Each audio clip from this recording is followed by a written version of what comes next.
5টা 5:30 মতো বাজে, আর যাবো নীলঘরে বাতি দেওয়ার জন্য, তাই রেডি হয়ে নিয়েছি। কই দেখি দুষ্টু, সন্তানের মঙ্গল কামনার জন্য এই ষষ্ঠী করে থাকে সব মায়েরাই, তো আমিও দেখো রেডি হয়ে নিয়েছি। আর এই যে সোনু দুষ্টুও যাবে আমার সাথে, তো চলো যাই। নমস্কার বন্ধুরা, আশা রাখি সকলে ভালো আছো, সুস্থ আছো, আর আমিও ভালো আছি। আমার চ্যানেল অর্পিতা স্টে আউটে তোমাদের সকলকে অনেক অনেক ওয়েলকাম জানিয়ে শুরু করছি নীল ষষ্ঠীর দিন বিকেলে নীল ঘরে বাতি দিতে যাওয়ার ভিডিও।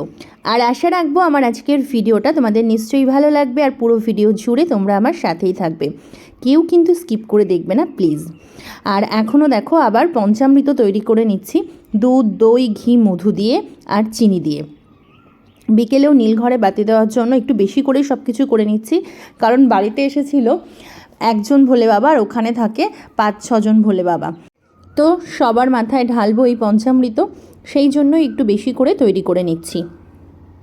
অনেক জায়গাতেই কিন্তু এরকম বাড়িতে বাড়িতে শিব ঠাকুর আসে না, তারা হয় সন্ধেবেলায় মন্দিরে গিয়ে বা এরকম নীল ঘরে এসে বাতি দিয়ে তারপর বাড়িতে গিয়ে চরণামৃত খেয়ে উপোস ভাঙে। আর আমি তো দুপুরবেলায় অল্প সাবু খেয়ে নিয়েছি, সেটা তোমাদের আগের ভিডিওতে শেয়ারও করেছি।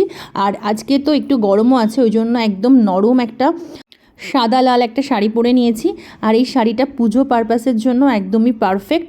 আর এই শাড়িটা একদম পুরো মাখনের মতো নরম, পরেও খুব ভালো লাগে।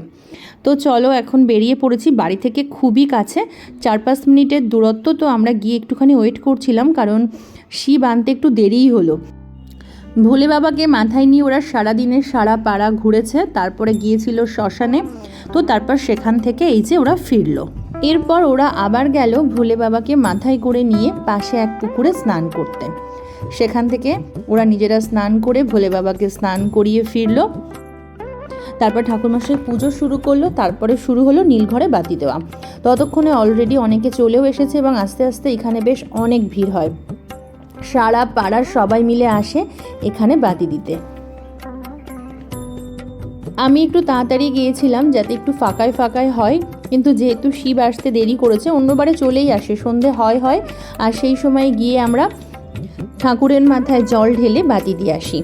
আর আমাদের জল ঢালা বাতি দেওয়া মানে সমস্ত সারা গ্রামের লোকের হয়ে গেলে তারপরেও কিন্তু আজকের দিনেও ফুল চড়ানো হয় শিবের মাথায়, আর বিশেষ করে চড়কের দিনেও হয়। চড়কের দিনটা তো কালকের দিন, সেই ভিডিওটাও আমি নিয়ে আসবো। তো চলো এখন পঞ্চামৃত দিয়ে বাবাকে অভিষেক করাই।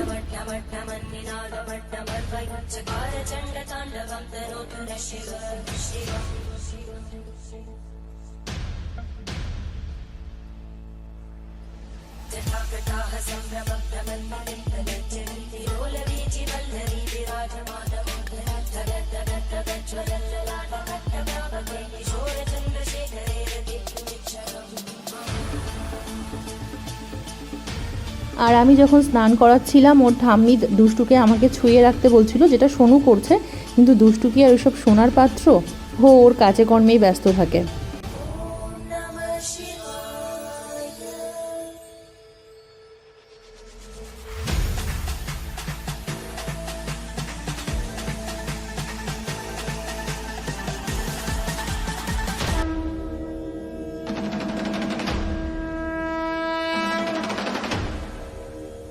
চলো এবার বাতিটা জ্বালিয়ে দিই। আমার যেহেতু দুটো সন্তান, তাই আমি দুটো বাতি জ্বালাই। আর এবার দেখো দুষ্টু ধূপ ধরানোর জন্য ব্যস্ত, বাড়িতে হলেও সেটাই করে। ওরা দুজনে দুটো ধূপ নিয়ে ওগুলো ধরিয়ে ঠাকুরকে দেখিয়ে ওখানে পুঁতে দেওয়ার জন্য ব্যস্ত হয়ে গেছে। এক এক জায়গায় এক এক রকমভাবে নিশ্চয়ই নীল পুজো করা হয় বা নীল ঘরে বাতি দেওয়া হয়। আমাদের এদিকে যেমনভাবে হয় বা আমি যেমনভাবে করলাম, সেটাই তোমাদের সাথে ভাগ করে নিলাম। আসলে সব কিছুর ঊর্ধ্বে মনের ভক্তি আর শ্রদ্ধা, তারপরে নিয়ম নীতি।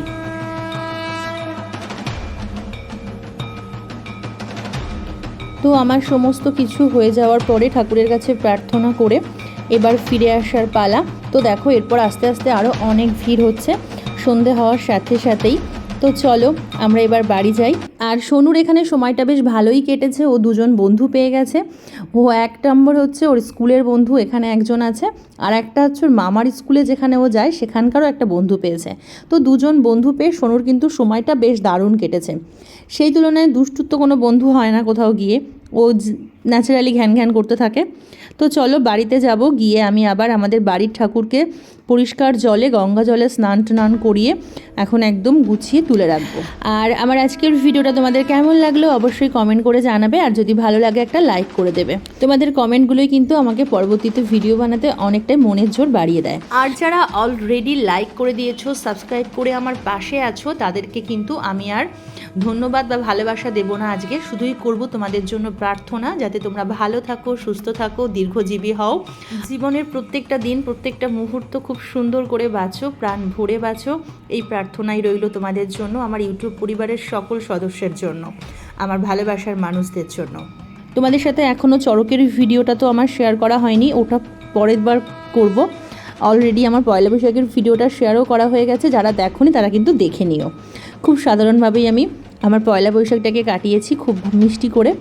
তো চলো আজকের মতো আসি, তোমরা খুব খুব খুব ভালো থেকো, সুস্থ থেকো, এটাই কামনা করি। আর আমার পাশে থেকো, আমাকে ভালোবাসা দিয়েছেও। তো আসি, চলো টাটা। আর আজকে সোনুও কিন্তু আমার সাথে উপোস করেছে, একদমই আমি যা খাওয়া দাওয়া করছি ও সেটাই করেছে। তো চলো আসি, তোমরা ভালো থেকো, টাটা, শুভরাত্রি।